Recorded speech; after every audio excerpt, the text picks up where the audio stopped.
جماعة صينية البشاميل بعد ما خلصت خطيرة. اول حاجة هنحضر اللحمة المفرومة في حلة على النار، وهنحط معلقتين سمنة بلدي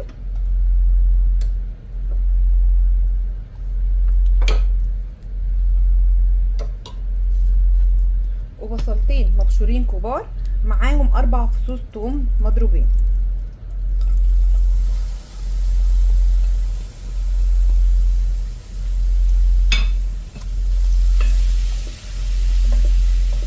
وهقلبهم كويس.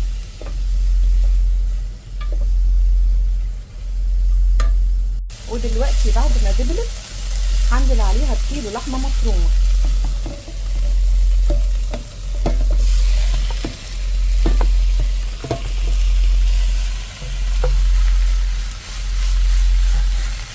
هبدا اقلبها كويس لحد ما لونها يتغير خالص.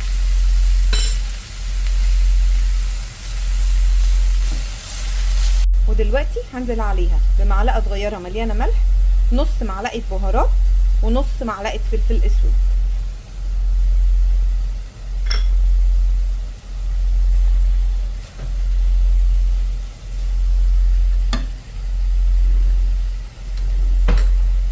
هنحط معلقتين صلصه. مكرونات لازم يتحط عليها صلصه ولازم يتحط عليها توم. وبعد ما قلبناها هننزل عليها دلوقتي بعصير طماطم حوالي لتر. دلوقتي هغطيها واسيبها تستوي حوالي 10 دقايق لربع ساعة على نار متوسطة.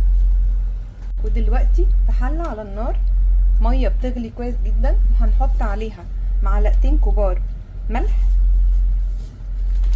وهنزل بالمكرونه. انا عامله كيسين مكرونه، الكيس حوالي 400 جرام ل 450.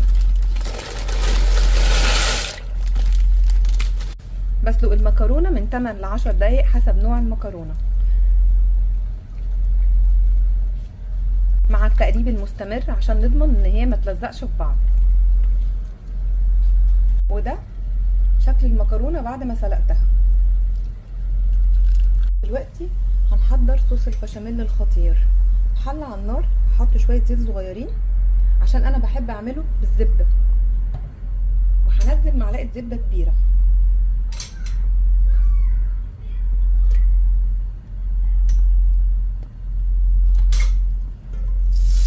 واقلب كويس اسيحها على النار.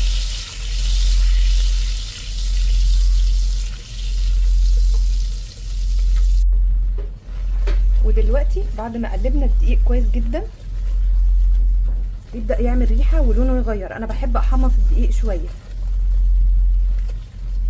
هننزل عليه بالحليب. هستعمل حوالي 1.5 لتر حليب على الكمية اللي انا عاملاها.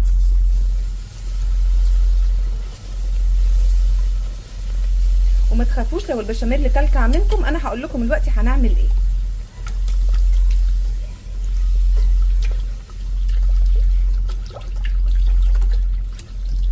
دلوقتي هحط عليه رشة ملح ورشة فلفل اسود او ابيض المتوفر عندك. انا بحب طعم الفلفل الاسود بصراحة. وهحط رشة فانيليا واقلبهم كويس جدا.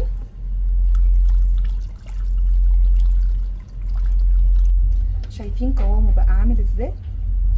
ودلوقتي هديكوا سر من الاسرار اللي بيخلي معاكي البشاميل كريمي وفظيع.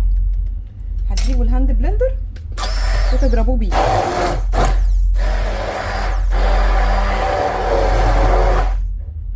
ده القوام اللي احنا عايزينه للبشاميل، كريمي وتحفه. دلوقتي انا هزود عليه نص كوبايه كريمه طبخ، وبالخطوه دي اختياريه. لو الحليب بتاعك حلو وكامل الدسم ممكن تستعمليه تكتفي بيه، او تزودي عليه علبه قشطه.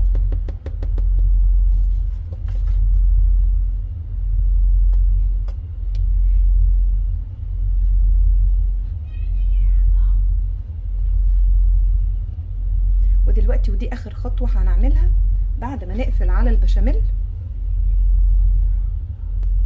هزود عليه شويه جبنه موتزاريلا او اي نوع جبنه انتوا بتحبوها. ممكن جبنه تشيدر او جبنه رومي لو بتحبوا. بس انا بحب الجبنه الموتزاريلا عليه، بتخليه خطير.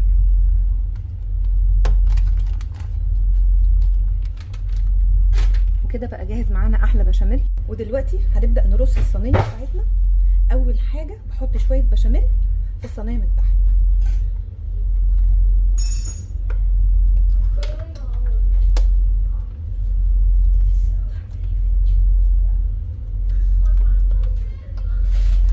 وافردهم بالمنظر ده.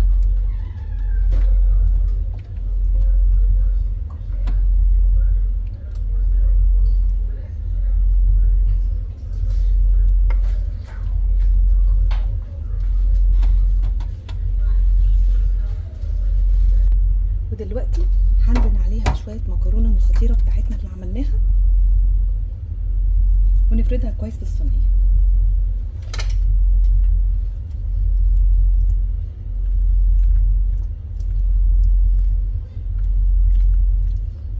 لازم نغطي كل الصينيه كويس، خصوصا الطبقه اللي تحت. انا بحب ازود المكرونه شويه تحت، بره وفوق بحط شويه مكرونه خفيفه. وده بعد ما غطيناها كويس جدا هننزل عليها دلوقتي باللحمه المفرومه.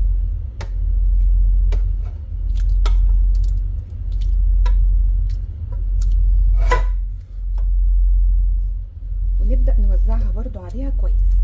انا بحب اسويها بالسباتولا عشان بتوزع لي اللحمه عليها كويس.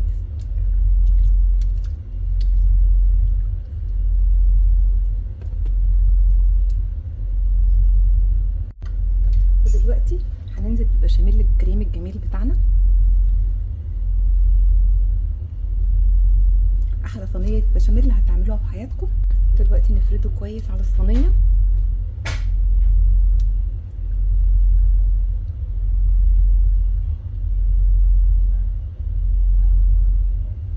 لو حابين ترشوا على الوش شويه جبنه رومي او جبنه شيدر اوكي، بس انا بكتفي بيها كده، بتطلع روعه.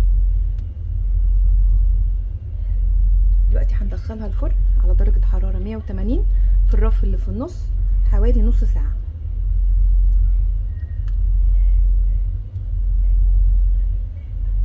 الصينيه دي حجمها 40 في 30. اللي عايز يعمل صينيه اصغر يعملها، وممكن لو عايز يعمل نفس الكميه يخلي الصينيه التانيه في التلاجة. لفوها بستريتش بتطلع فريش جدا، بس تحطوها في الفرن بتطلع تحفه تحفه كانكم لسه عاملينها طازه. جربوها وقولوا لي رايكم بايه، وبالهنا والشفا.